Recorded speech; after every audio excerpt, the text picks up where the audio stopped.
Hello అండి. ఈరోజు మన కిచెన్లో చాలా ఈజీగా హెల్తీగా చేసుకునే 2 రకాల బ్రేక్ఫాస్ట్ రెసిపీస్ని ఎలా చేయాలో చూపించబోతున్నానండి. రెగ్యులర్గా తినే ఇడ్లీ, దోశ, ఉప్మా బోరు కొడితే ఒక్కసారి ఇలా హెల్తీగా దోశ చేసుకోండి. రుచి చాలా బాగుంటుందండి. ఎప్పుడు మనం పప్పు కాకుండా ఇలా పప్పుతో బ్రేక్ఫాస్ట్ చేసుకోండి. మళ్ళీ మళ్ళీ కావాలంటారండి. అంత టేస్టీగా ఉంటుంది. మార్నింగ్ బ్రేక్ఫాస్ట్లోకి లేదంటే నైట్ డిన్నర్లో కూడా చేసుకుని చక్కగా తినేయచ్చు. ఇలా చేసి పెడితే పిల్లలు పెద్దలు కూడా 1-2 అయితే అస్సలు ఆగరండి. అంత బాగుంటాయి. తిన్న కొద్దీ తినాలనిపిస్తాయి.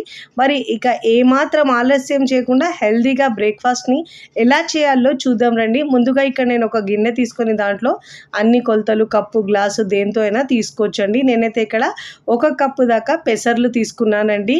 అదే కప్పుతో 1 కప్పు రేషన్ రైస్ తీసుకోవాలండి. మీరు కావాలంటే బ్రౌన్ రైస్ అయినా 1 కప్పు వేసుకోవచ్చు.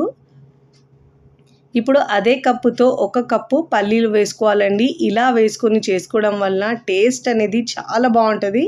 ఇప్పుడు ఇలా మూడింటిని మిక్స్ చేసుకొని ఒక 2-3 సార్లు శుభ్రంగా వాష్ చేసుకున్న తర్వాత వాటర్ వేసుకొని మనము ఒక 2 గంటలు నానబెట్టుకోవాలండి. ఇక్కడ నేను 2 గంటల తర్వాత చూపిస్తున్నాను చూడండి. ఒకవేళ మీరు మార్నింగ్ చేసుకోవాలంటే నైట్ నానబెట్టుకొని మార్నింగ్ కూడా బ్రేక్ఫాస్ట్ చేసుకోవచ్చండి. నేనైతే 2 గంటలు నానబెట్టుకున్న తర్వాత చూపిస్తున్నానండి. అదే మీరు మధ్యాహ్నం నానబెట్టుకుంటే నైట్గా చేసుకోవచ్చండి. నైట్ నానబెట్టుకుంటే మార్నింగ్ అయినా చేసుకోవచ్చు. ఇలా బాగా నానిన ఈ పప్పుల్ని మనం మిక్సీ జార్లో వేసుకోవాలండి. ఫస్ట్ టైం నా ఛానల్ చూస్తున్న వాళ్ళు ప్లీజ్ నా ఛానల్ని సబ్స్క్రైబ్ చేసుకోండి, లైక్ చేయండి, పక్కనున్న బెల్ ఐకాన్ని ప్రెస్ చేయండి. ఇలా ప్రెస్ చేయడం వల్ల నేను పెట్టే వీడియో నోటిఫికేషన్ ముందుగా మీ హోమ్ పేజ్కి వస్తాయండి. ఇలా పప్పులు బియ్యం వేసుకున్న తర్వాత మరీ ఎక్కువ వాటర్ వేయకుండా అవసరాన్ని బట్టి వాటర్ యాడ్ చేసుకొని మెత్తగా గ్రైండ్ చేసుకోవాలండి. ఎంత మెత్తగా గ్రైండ్ చేసుకుంటే మనకు బ్రేక్ఫాస్ట్ అనేది అంత చక్కగా వస్తుంది. ఇలా గ్రైండ్ చేసుకున్న పిండిని ఒక గిన్నెలోకి వేసుకోవాలండి. ఈ పిండిని మనం పులియబెట్టే అవసరం లేదండి. వేసిన వెంటనే మనము బ్రేక్ఫాస్ట్ ప్రిపేర్ చేసుకోవచ్చు. ఇదే విధంగా మొత్తం గ్రైండ్ చేసుకొని అదే బౌల్లోకి వేసుకోవాలి. ఇప్పుడు దీంట్లో రుచికి సరిపోయినంత ఉప్పు వేసుకోవాలండి. ఉప్పు మీ టేస్ట్ని బట్టి యాడ్ చేసుకోవాలి. ఇప్పుడు మిక్స్ చేసుకోవాలండి. కన్సిస్టెన్సీ మనకు దోశ కన్సిస్టెన్సీ ఎలా ఉంటుందో సేమ్ అదే విధంగా ఉండాలండి. వీడియోలో చూపించిన విధంగా ఇలా ఉండాలి. నేను ఇక్కడ యూజ్ చేసే ప్రోడక్ట్స్ ఏమైనా మీకు కావాలంటే నేను డిస్క్రిప్షన్లో లింక్ ఇస్తానండి. అక్కడ నుంచి మీరు బై చేసుకోవచ్చు. ఇప్పుడు ఇలా బాగా మిక్స్ చేసుకున్న తర్వాత ఇప్పుడు మనకు పిండి రెడీ అయిపోయిందండి. నాకైతే కాస్త గట్టిగా అనిపించింది, అందుకే మళ్ళీ కొద్దిగా వాటర్ని యాడ్ చేసుకున్నాను. ఇప్పుడు మనము బ్రేక్ఫాస్ట్కి పిండి రెడీ అయిపోయిందండి. ఇప్పుడు మనము స్టవ్ మీద దోశ పెనం పెట్టుకొని పెనం బాగా వేడైన తర్వాత వాటర్ చిలకరించి టిష్యూ పేపర్ లేదంటే క్లాత్తో తుడుచుకొని మంటను లో ఫ్లేమ్లో ఉంచి దోశ వేసుకోవాలండి. మనం వేడి చేసుకున్న తర్వాత వేసేటప్పుడు మాత్రం లో ఫ్లేమ్లో ఉంచాలి. ఇప్పుడు దీంట్లో 2 గరిటెలు పిండి వేసుకొని మీకు వీలైనంత పల్చగా స్ప్రెడ్ చేసుకోవాలండి. మీకు ఎంత పల్చగా కావాలంటే అంత పల్చగా వేసుకోవచ్చు. లేదంటే మీరు దీంతో సెట్ దోశ అయినా వేసుకోవచ్చు. మీకు నచ్చిన విధంగా వేసుకోవచ్చండి. ఇదే పిండితో మీరు గుంత పొంగనాలైనా వేసుకోవచ్చండి. ఇలా పల్చగా స్ప్రెడ్ చేసుకోవాలి. ఇప్పుడు మంటను మీడియం టు హై ఫ్లేమ్లో ఉంచి అన్ని వైపులో మంచి కలర్ వచ్చే వరకు కాల్చుకోవాలండి. ఇప్పుడు దీనిపైన 1/2 టీ స్పూన్ ఆయిల్ వేసుకోవాలి. మీరు ఆయిల్ అయినా నెయ్యి అయినా వేసుకోవచ్చు, మీ ఇష్టం అండి. నేనైతే ఇక్కడ ఒక 1/2 టీ స్పూన్ దాకా ఆయిల్ వేసుకున్నాము.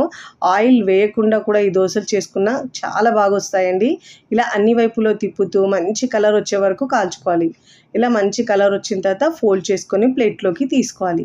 ఇదే విధంగా మిగతా పిండితో కూడా 1 by 1 దోశలు వేసుకోవాలండి. దోశ వేసేటప్పుడు పెనాన్ని తుడుచుకున్న తర్వాతనే దోశలు వేసుకోండి, అప్పుడే చక్కగా వస్తాయండి.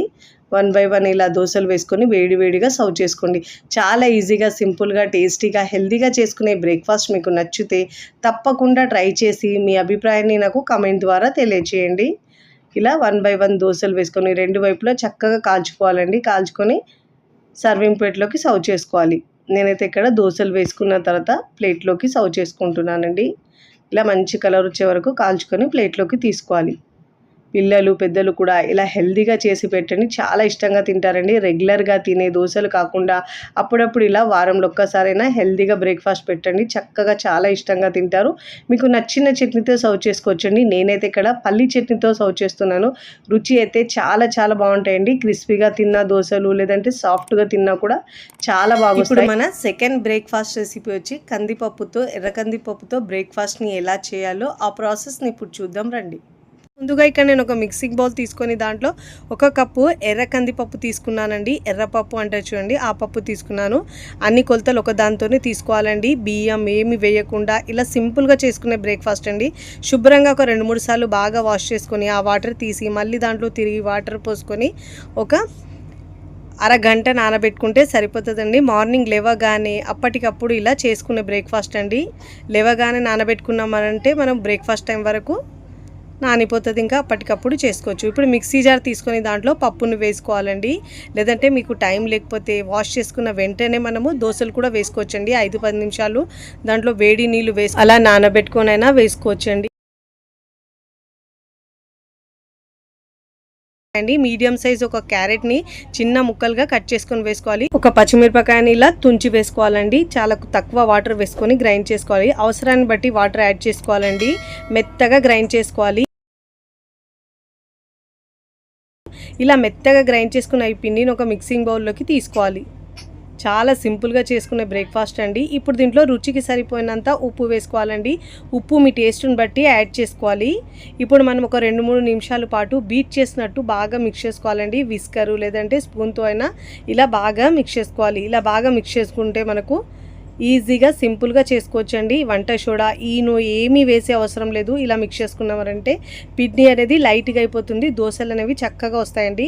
ఇలా బాగా మిక్స్ చేసుకున్న తర్వాత ఇప్పుడు మనకు కన్సిస్టెన్సీ చూసుకోవాలి. వీడియోలో నేను చూపించిన విధంగా ఈ కన్సిస్టెన్సీలో ఉండాలండి. ఇప్పుడు మనము స్టవ్ మీద పెనం పెట్టుకొని పెనం బాగా వేడైన తర్వాత వాటర్ చిలకరించి టిష్యూ పేపర్ లేదంటే క్లాత్తో తుడుచుకోవాలండి. దోశ వేసేటప్పుడు మంటను మనం లో ఫ్లేమ్లో ఉంచుకోవాలి. దోశ వేసిన తర్వాత మీడియం టు హై ఫ్లేమ్లో ఉంచి అన్ని వైపులో మంచి కళ్ళలో వచ్చే వరకు కాల్చుకోవాలండి. ఇప్పుడు నేను ఒక 2 గరిటెలు పిండి వేసుకొని మీకు వీలైనంత పల్చగా స్ప్రెడ్ చేసుకోవాలండి. చాలా టేస్టీగా ఉంటాయండి దోశలు అయితే. 1-2 అయితే అస్సలు ఆగరు, అంత బాగుంటాయి. క్రిస్పీ దోశలు అయితే తిన్న కొద్దీ తినాలనిపిస్తాయండి. మీకు ఒకవేళ నచ్చితే సన్నగా కట్ చేసుకున్న ఉల్లిపాయ ముక్కలు కూడా వేసుకొని చేసుకోవచ్చండి. రుచి బాగుంటుంది. ఇప్పుడు ఇలా అన్ని వైపుల్లో తిప్పుతూ మంచి గోల్డెన్ కలర్ వచ్చే వరకు కాల్చుకోవాలండి. ఇలా పైనుంచి ఒక 1/2 టీ స్పూన్ ఆయిల్ అయినా నెయ్యి అయినా వేసుకోవచ్చండి మీ ఇష్టం బట్టి. ఇలా చక్కగా ఒకవైపు కలర్ వచ్చిన తర్వాత ఫోల్డ్ చేసుకొని ప్లేట్లోకి తీసుకోవాలండి. మీకు నచ్చిన విధంగా ఫోల్డ్ చేసుకొని ప్లేట్లోకి తీసుకోవాలి. చూడండి ఎంత మంచి కలర్ వచ్చిందో. ఇదే విధంగా మనము దోశ వేసేటప్పుడు ప్రతిసారి వాటర్ చిలకరించి తుడుచుకున్న తర్వాతనే దోశలు వేసుకోవాలండి. దోశ వేసేటప్పుడు మంటను లో ఫ్లేమ్లో ఉంచాలి. దోశ వేయకముందు మంటను హై ఫ్లేమ్లో ఉంచుకొని బాగా వేడి చేసుకున్న తర్వాతను వేసుకోవాలి. అప్పుడే చక్కగా వస్తాయండి దోశలు అనేవి. ఇలా 1 by 1 దోశలు వేసుకొని ప్లేట్లోకి తీసుకోవాలి. చాలా ఈజీగా సింపుల్గా టేస్టీగా చేసుకునే ఈ దోశ మీకు నచ్చితే తప్పకుండా ట్రై చేయండి. ట్రై చేసి ఎలా కుదిరిందో నాకు కామెంట్ ద్వారా తెలియచేయండి. నేనైతే ఇప్పుడు సర్వింగ్ ప్లేట్లోకి సర్వ్ చేసుకుంటున్నాను. పిల్లలు పెద్దలు కూడా చాలా ఇష్టంగా తింటారండి. మళ్ళీ మళ్ళీ కావాలనుకునే రెసిపీ. టిఫిన్కి మనం ఇలా హెల్తీగా తినాలి లేదంటే మార్నింగ్ బ్రేక్ఫాస్ట్లోకి నైట్ డిన్నర్లో కూడా సింపుల్గా చేసుకోవచ్చు. మీకు నచ్చిన కర్రీతో సర్వ్ చేయొచ్చండి. నేనైతే ఇక్కడ పప్పుతోని కర్రీ ఇంకా దోశ 2 చేశానండి. ఎప్పుడు మనం పప్పు చేస్తుంటాం కదండి, ఒక్కసారి ఆ పప్పుతో ఇలా దోశ చేసుకోండి. రుచి అద్భుతంగా ఉంటుంది. పప్పుతో ఒక్కసారి దోశ చేశారంటే రోజు తినే ఇడ్లీ దోశ ఉప్మా రుచి మర్చిపోతారండి. అంత టేస్టీగా ఉంటుంది. మార్నింగ్ పూట హడావిడి లేకుండా సింపుల్గా ఈజీగా చేసుకునే బ్రేక్ఫాస్ట్. వీడియోని లైక్ చేయండి. లైక్ చేసి హై బటన్ని నొక్కండి. ఫ్రెండ్స్ ఫ్యామిలీకి షేర్ చేయండి. మరికొన్ని టేస్టీ సింపుల్ క్విక్ రెసిపీస్ కోసం నా ఛానల్ని సబ్స్క్రైబ్ చేసుకోండి. Thanks for watching. బాయ్.